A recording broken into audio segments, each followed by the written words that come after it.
What's up tout le monde, ici Exocel Viengi. Aujourd'hui, une vidéo un peu différente des autres. C'est la première fois que je fais ça, mais il y en aura certainement d'autres. Une vidéo où je m'assois, je parle à la caméra. Ça sera drôle, ça sera pas drôle. Who knows?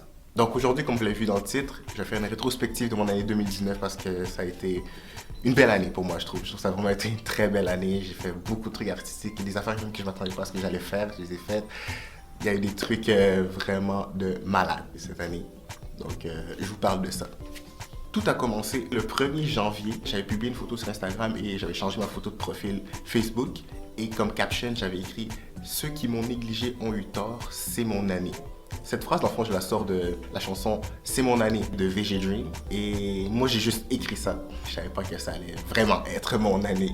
Et moi, je savais pas ce qui allait m'arriver cette année. Et vraiment, je trouve que c'est quand même une belle prophétie. Appelez-moi le prophète. À la fin de l'année passée, je suis allé m'acheter ce cahier qui en fait un cahier, c'est plus un agenda en fait. Puis je m'étais dit que toutes les activités que j'allais faire en 2019, j'allais les noter là-dedans pour faire une vidéo à la fin de l'année. Et je l'ai fait. Je pensais que j'allais craquer à un moment donné, non. J'ai réussi à écrire toutes mes activités que j'ai faites là-dedans. Et j'ai vu que, je pensais qu'il y en avait plus que ça, mais il y en a quand même moins que ce que je pensais. Mais ça reste quand même beaucoup, quand même, tout ce que j'ai fait. Et je vais tout vous en faire part. Le 1er janvier, j'ai mis en ligne la vidéo teaser de ma chaîne YouTube parce que je me suis dit que c'est cette année que je me lançais sur YouTube et je l'ai fait. Je l'ai fait. Je ne mets pas de vidéo régulièrement, mais j'en tourne une là. Ok, calmez-vous. non, mais c'est ça, j'en mets pas souvent, mais quand même, dès que je peux, je mets des vidéos parce que c'est ce que j'aime faire. J'aime ça faire des vidéos. C'est vraiment une de mes passions. J'allais dire ma passion, mais j'en ai tellement. Donc, 1er janvier, j'ai mis la vidéo en ligne pour annoncer un peu que je vais lancer ma chaîne YouTube, qu'est-ce que j'allais faire. C'est vraiment de tout que je vais faire dans cette chaîne YouTube, donc je vais vraiment pas me limiter. Je suis passionné de tout, je fais de tout. C'est ça qui est cool avec YouTube aussi. 19 janvier, le concours Anjou Star. J'ai participé à ce concours-là. C'était quand même mon premier concours de chant auquel je participais. J'ai pas gagné, mais vraiment, c'était une belle expérience. J'avais chanté la chanson Tantine de Que Black. Voici d'ailleurs un extrait. Je vais m'attendre débouler quelques minutes au tiré du boulot. C'est vraiment un boulet, je me retrouve assis au quartier comme un bolos.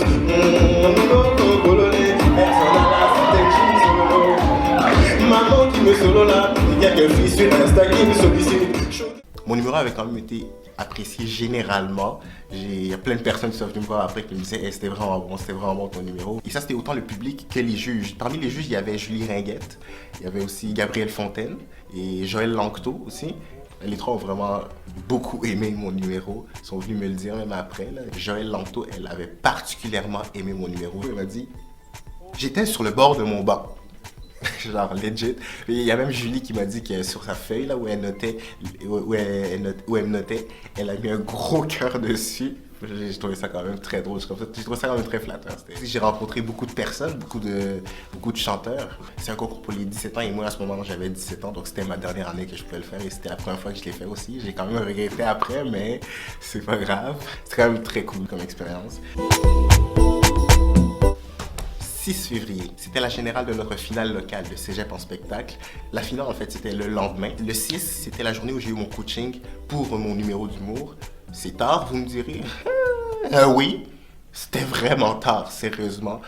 Mon coach, c'était Jérémy Larouche et c'est seulement la veille du show qu'il était disponible. Donc, on a fait avec. On a changé des fins de phrases, on a rajouté quelques blagues aussi. Donc, moi, c'était quand même un peu difficile pour moi, j'étais comme wow, c'est comme si on m'était arrivé avec un nouveau numéro. J'ai quand même dû réapprendre toute cette nouvelle mécanique là, toute cette affaire qu'on a créée là et quand même j'ai réussi. Quand même j'étais content là, j'ai réussi parce que toute la journée du 6, toute la soirée et toute la matinée du 7, j'ai vraiment travaillé mon numéro, j'ai pratiqué. J'ai tellement pratiqué sérieusement. Mais quand même j'étais content parce que à la fin ça donne quand même je pense la meilleure performance de ma vie. Je pense que c'était mon meilleur numéro à vie. Je pense que c'était mon numéro que j'ai fait. Je pense que c'était le numéro que j'ai le mieux fait. C'était quand même mon meilleur numéro, je pense. J'étais quand même très content du résultat. J'ai pas gagné, mais quand même. Le 8, c'était la projection publique de Projet Rouge. Projet Rouge, dans le fond, c'est un film de mes amis, César Kaman et Natacha Abayaratna, qu'ils ont fait pour leur session, pour leur troisième session, et ils m'ont demandé de jouer dedans, donc j'ai fait ça avec plaisir. Puis j'ai vraiment aimé le tournage, vraiment c'était très cool. Ça c'est le tournage en 2018, ça c'est en 2018, donc c'est pour ça que je vous en parle pas. Puis le 8 c'était comme la première projection publique vraiment, en dehors de l'école dans le fond, et c'était une appréciation généralisée. Les gens ont vraiment aimé le punch à la fin. D'ailleurs je vais vous le mettre quelque part ici ou dans la barre.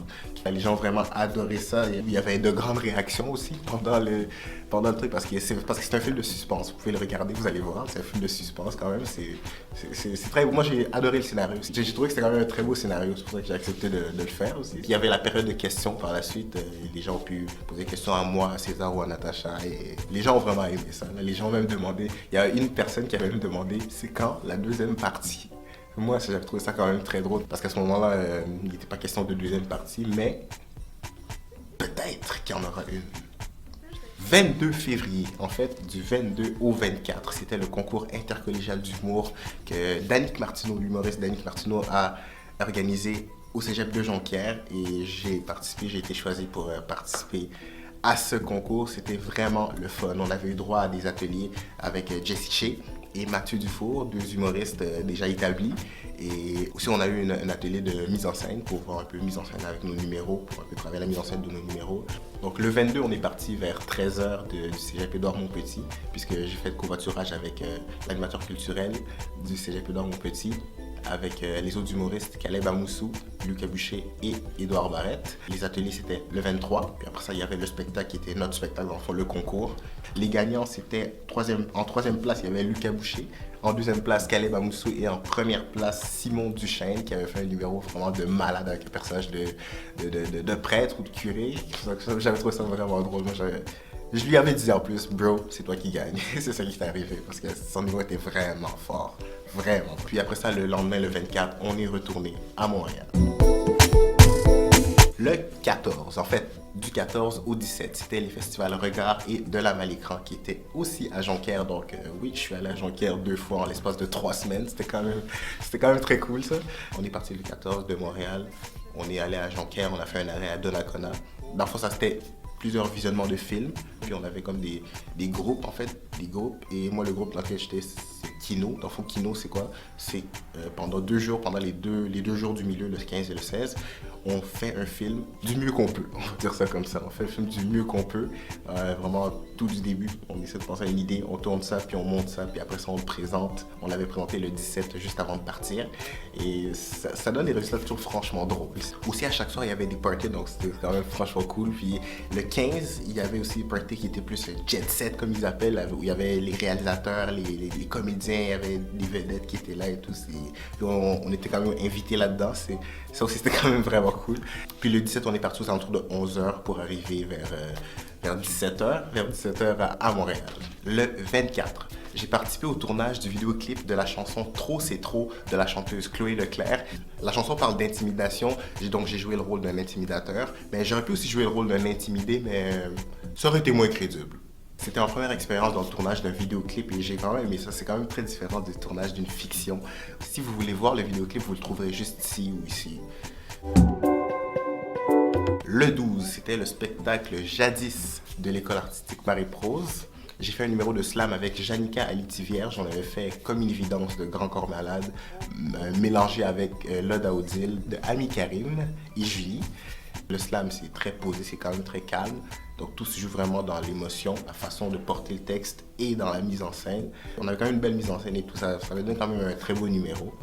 Le 16, le spectacle du 3e cycle du projet art de l'école primaire Jacques Rousseau, qui était mon école primaire. Dans le fond, l'école, c'est pas une école à concentration art, mais tout le monde là-bas doit faire de l'art. Tout le monde est impliqué dans une activité artistique quelconque. Et les élèves du 3e cycle, les 5e et 6e années, eux, ils ont droit à un spectacle dans une vraie salle de spectacle. Il y a un groupe de danse, un groupe de gym, un groupe de gens qui font les décors et un groupe qui fait du théâtre. Comme cette année, c'était les 20 ans du projet art, alors mon ancienne prof, Isabelle McIntyre, m'a contacté et m'a demandé si je voulais faire un numéro spécial pour l'occasion. J'ai dit oui, j'ai dit je vais faire un numéro d'humour, puis j'ai embarqué mon frère là-dedans et il a accepté aussi. Mais tu sais, en créole, mais tu sais, je peux pas le dire parce que on n'est pas haïtien. Puis après ça, je lui ai répondu.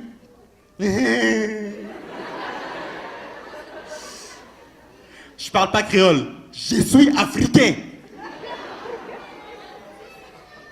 Puis c'était la première fois que je faisais de l'humour à deux. Ça, c'était quand même franchement cool, c'est se lancer la balle comme ça. C'est faire de l'humour à deux, j'ai quand même aimé ça, c'était la première fois. Dans le fond, ce qu'on a présenté là, c'était... j'ai pris des blagues de mon numéro, Je ne suis qu'Africain, mon premier numéro d'humour. Et j'ai rajouté aussi, un bout où on fait une rétrospective sur ce que moi j'ai fait à mon projet et sur ce que mon frère a fait à son projet. C'est pour revenir un peu ça, pour mettre un peu de nostalgie là-dedans aussi. Et j'ai aussi essayé quelques nouvelles blagues. C'était quand même la première fois que j'essayais des nouvelles blagues. J'ai me suis rendu compte de ça, c'était vraiment la première fois. Et quand même, ça a bien été. Et les rires, c'était quand même assez satisfaisant. Je trouvais ça quand même bien et j'étais quand même satisfait de notre performance. Le 25, j'ai décidé de commencer à faire de la figuration. Le 25 mai, c'était ma première figuration. Je me suis inscrit, je pense, à l'agence Julie Breton en avril.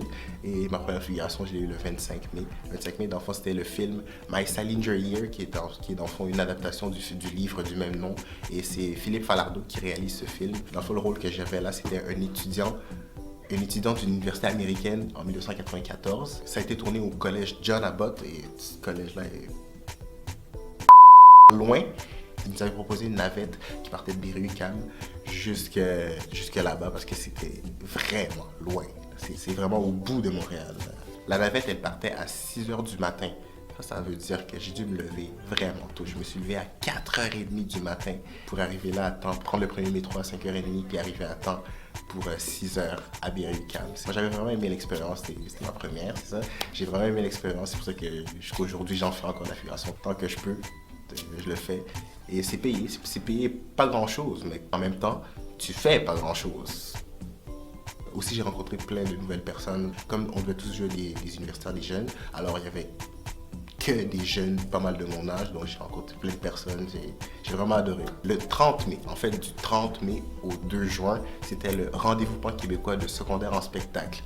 Je suis au cégep, mais j'ai quand même participé au rendez-vous pan québécois de secondaire en spectacle. C'était vraiment un concours de circonstances qui a été en ma faveur. J'ai participé à ça en 2018, j'ai vraiment adoré l'expérience. Puis j'étais comme, pourquoi je ne l'ai pas fait avant? C'était vraiment cool, j'ai vraiment adoré. J'avais rencontré plein de personnes et justement, il y a certaines de ces personnes-là que j'ai rencontrées en 2018 que j'ai revues en 2019, ça c'était vraiment cool. Et cette année c'était à Gatineau, l'année passée c'était à la Malbaie. Et comment en fait je fais pour réussir à rentrer là-dedans? C'est que je me suis inscrit comme bénévole et pour le transport, l'animateur culturel de mon école secondaire ne pouvait pas y aller. Donc j'ai pu prendre sa place dans l'autobus et sa place dans la chambre et sa bouffe aussi en quelque sorte. Donc j'ai pu être là en tant que bénévole et quand même prendre part à l'événement comme si j'étais un élève du secondaire. Et j'ai vraiment adoré l'expérience. J'ai rencontré d'autres personnes encore une fois, j'ai rencontré d'autres artistes encore, c'est vraiment malade, vraiment. Le 3, c'était le Gala Cinéma 2019 de mon cégep. Dans le fond, ce gala sert à montrer le travail des élèves de première année et deuxième année de mon programme. Et ça se passait au cinéma Beaubien. Donc, c'est une projection de nos films au cinéma Beaubien. Et il y avait invitation des parents, amis. Tout le monde pouvait venir voir ça. Et j'étais un des animateurs, dans le fond, du gala avec Alec Cournoyer, Pierre-Luc Mongeon et Camille Felton. Et notre film Déchets sauvages que vous trouvez là avait gagné les 2 prix des premières années. Le grand prix du jury et le prix du public. Donc, le public avait voté pour notre film. C'était vraiment... très cool, c'est vraiment une idée de Félix Raymond, une idée vraiment absurde complètement, un fou documentaire où on suit un BS qui fait des actions assez surprenantes. C'est vraiment une belle expérience ce tournage-là, j'ai vraiment aimé ça aussi, le rendu aussi est vraiment très bon, très drôle aussi, ça marche parfaitement. Le 23, le spectacle de la Saint-Jean à Verdun. Pascal Martineau, dans le fond, le fondateur de l'école Marie-Prose, qui, même si je suis pas à l'école, des fois il me dit « Hey, veux-tu faire tel spectacle ?» Moi je suis toujours partant pour faire un spectacle, donc je dis oui, j'apprends les chansons puis je les fais. C'était le cas pour ce spectacle. J'avais fait Black Lights de Corias avec Chloé Leclerc et Saul Pleureur de Dogmatic avec Jennifer Belrose. Et c'était vraiment des beaux numéros. Le 26, tournage de l'émission Silence on joue. J'avais été jumelé à Geneviève Brouillette et Sonia Vachon et on affrontait Jessica Boulay qui était avec Benoît McGuinness et Léane Labrecht. Alors vraiment, c'est une émission que je regarde depuis le début dans le fond, depuis que ça a commencé en 2015 et je me disais, je vais participer à cette émission-là un jour. Et voilà, j'ai posé ma candidature une seule fois. Je suis passé à l'audition une fois. Puis j'ai été pris directement. J'étais quand même très content de ça, de savoir ça, que j'avais participé à l'émission. Le capitaine Exaucé Louis Dengue est avec nous. Merci d'être là, Exaucé. Et j'ai vraiment adoré l'émission, c'était vraiment cool. D'ailleurs, je jouais... Pour l'école artistique Marie-Prose, qui est située dans l'est de Montréal, à Anjou, je ramasse l'argent pour créer des spectacles de plus en plus spectaculaires pour les jeunes de l'école. Je vous mettrai le lien en description si vous voulez voir les émissions en rattrapage. Le 15, tournage de l'émission au suivant. Donc, moi, les émissions de télé, j'adore ça. Ce tournage, c'était un tournage de soir, pratiquement la nuit. On avait fini vers 23h. Le tournage avait fini vers 23h quand même. C'était quand même, il y avait beaucoup de retard à cause de... Bon, c'est pas encore passé, donc je peux pas encore dire ce qui a causé le retard puisque ça serait dévoilé un punch de l'émission. Mais l'émission va passer le 28 février 2020. C'était la deuxième fois que j'allais sur ce plateau. J'étais allé en 2018 dans le public, dans le fond, j'étais allé voir dans le public. Puis après ça, je reviens une deuxième fois. C'est moi qui participe, ça, c'était vraiment cool. Le 22, juste pour ados 4. Dans le fond, juste pour ados, c'est quoi? Rendu là, vous devriez le savoir. J'ai quand même fait 3 vidéos sur ma chaîne YouTube sur ça, donc vous pourrez le retrouver sur ma chaîne YouTube, les vidéos. On a pris des photos que vous pourrez trouver sur le compte Instagram de Memoria Photographie, que je vais mettre dans la description. Figuration dans la série de Bold Type. C'était ma deuxième expérience de figuration. Encore une fois, j'ai adoré. Là, cette fois, c'était une série télé et non un film. Ça avait été tourné près de l'hôtel Place d'Armes et le bar Jovers. L'appel était quand même à 8h. C'est quand même pas si pire pour une figuration et c'était pas si loin que... C'est pas aussi loin quand même que John Abbott. C'était quand même au centre-ville. Ça allait quand même et on a fini vers 17h45. Donc ça, c'est quand même des bonnes journées. Et les épisodes dans lesquels je suis, c'est les épisodes 1 et 2 de la saison 4 qui va diffuser, je pense, à partir du 23 janvier, si je me rappelle bien. Le 7, figuration transplant. Ça, c'est ma 3e expérience de figuration. C'est une nouvelle série canadienne qui va être diffusée, je pense, à CBC et sur VRAC en version française. J'ai trouvé ça quand même fou quand je suis rentré dans le studio parce qu'ils ont reproduit un hôpital au complet dans les moindres détails. Ça a coûté des millions, cette affaire-là. Je vous dis, c'est vraiment impressionnant comme studio. On se croirait dans un vrai hôpital. Il manque juste l'odeur, puis l'hôpital, on l'ouvre. Le 9, figuration dans la série Écrivain public. Dans le fond, ça, c'est mon prof de cinéma qui nous a donné cette opportunité-là. Le réalisateur, c'est son ami qui cherchait des figurants. Et notre prof nous a demandé si on voulait être des figurants. Ça fait ma 4e expérience de figuration. Et j'ai vraiment aimé ça. C'était dans un bar. C'était une figuration quand même assez courte. C'était très court. C'est vraiment très court de ce que j'ai l'habitude de faire. C'était dans un bar. Dans le fond, ce que je faisais, c'est que je parlais au bar avec une fille. Aussi simple que ça. Le 19, figuration dans Hidden in Plain Sight. Ça, c'était ma 5e figuration et c'était un peu spécial parce que là, c'était avec une caméra 360 parce que le film est destiné à être visionné avec des lunettes VR. Donc, c'était assez spécial. Donc, à chaque fois, il fallait constamment avoir quelque chose à faire pour pas avoir l'air d'attendre parce que peu importe où tu étais, on te voyait. Si quelqu'un tourne la tête avec le casque VR, il peut te voir. Donc, il peut te voir que cette personne ne faisait rien. Genre, c'est un peu bizarre. Mais donc, ça, c'est quand même spécial comme figuration là. Le 12, soirée d'humour, vos rires seront exaucés. Ce projet, c'est ma première soirée d'humour que j'ai commencé à travailler là-dessus en mars. En fait, en mars, il y a Sam Giz, j'étais allé voir sa soirée d'humour. Et c'est vraiment lui qui m'a donné envie de faire la mienne. Je me suis dit, moi aussi je pourrais faire ma soirée d'humour, ça serait cool, ça serait un bon défi pour mon année. Et voilà, je pense que ça a vraiment été ça mon défi de l'année. Mon accomplissement de l'année, c'est vraiment ma soirée d'humour. Ça a été vraiment toute l'organisation qu'il y avait derrière ça. Vraiment, j'ai fait ça avec l'aide de l'animateur culturel de mon cégep, Robert Carrière, qui m'a vraiment beaucoup aidé là-dedans, qui a pris certaines responsabilités de ça. Il y a certaines choses qu'il fallait payer, que lui a décidé de payer avec son budget de l'école. Je l'en remercie d'ailleurs pour ça. Et moi, je me suis occupé de certaines autres choses. De mon côté, il y avait plein de choses. Il y avait vraiment... Organiser un spectacle, je veux dire, c'est quelque chose de fou. C'est assez stressant aussi. Moi, je pensais que ça allait être quand même plus facile que ça a été, mais c'était quand même difficile. Mais c'était quand même stimulant aussi comme expérience. J'ai vraiment aimé l'expérience. Organiser un spectacle, produire un spectacle, c'est quand même fou. Je devais aller trouver toutes les personnes. J'ai dû aller trouver tous les humoristes qui étaient tous mes amis. J'ai décidé aussi que j'allais mettre des artistes, des chanteurs, des danseurs, qui étaient aussi la majorité de mes amis. Mais je suis aussi allé chercher d'autres personnes, comme par exemple une participante de Révolution, Clara Oliver Bernardini. Je lui ai demandé, je l'ai vu à Révolution, j'ai adoré son numéro, je lui ai demandé, je lui ai écrit est-ce que vous me faire un soirée d'humour, elle a accepté. J'étais vraiment très content. J'ai annoncé le spectacle le 21 septembre et le 23, j'ai mis les billets en vente jusqu'à 2-3 semaines avant le spectacle. Il y a eu quelques billets qui sont vendus, c'était une vingtaine de billets qui sont vendus, puis ça a bloqué pendant quand même plusieurs semaines. je commençais vraiment à être nerveux, je commençais vraiment à stresser un peu là. Puis après ça, c'est dans la dernière semaine que ça a débloqué. Les gens commençaient à acheter, puis jusqu'à la porte aussi, les gens continuaient à acheter les billets, même s'ils étaient 2 fois plus chers. Puis ça a fait en sorte que la salle était remplie. J'étais vraiment content quand j'ai vu ça, sérieusement. Je m'attendais vraiment pas à ça. C'est comme je le dis même au début du spectacle, je m'attendais vraiment pas à ça. C'est vrai, je m'attendais vraiment pas à ça. J'étais vraiment très heureux et j'étais vraiment fier aussi à la fin du spectacle d'avoir quand même monté tout ça, avoir pensé à tout ça, avoir pensé toute la logistique, toute l'organisation, toutes les personnes. Ce dont je suis le plus fier en fait, c'est d'avoir moi-même mobilisé autant de personnes sur mon événement. Ça, j'ai trouvé ça vraiment fou. Autant le public que les artistes, que le staff, tous mes amis qui s'occupaient du popcorn, des billets, des caméras, tout ça. Je remercie toutes ces personnes-là beaucoup du fond du cœur. Ça m'a vraiment fait plaisir. Ça a vraiment bien abouti, ce projet sur lequel je travaille depuis le début d'année. Comme ça a été... En soi, mon année, ça a été ça. Honnêtement, mon année, ça a été ça. J'ai vraiment adoré faire tout ça. Puis, il y en a qui me demandent c'est quand le deuxième. On verra. Je ne sais pas si j'en ferai un deuxième. On verra bien. Mais ça risque d'arriver. Le 27, figuration Transplant.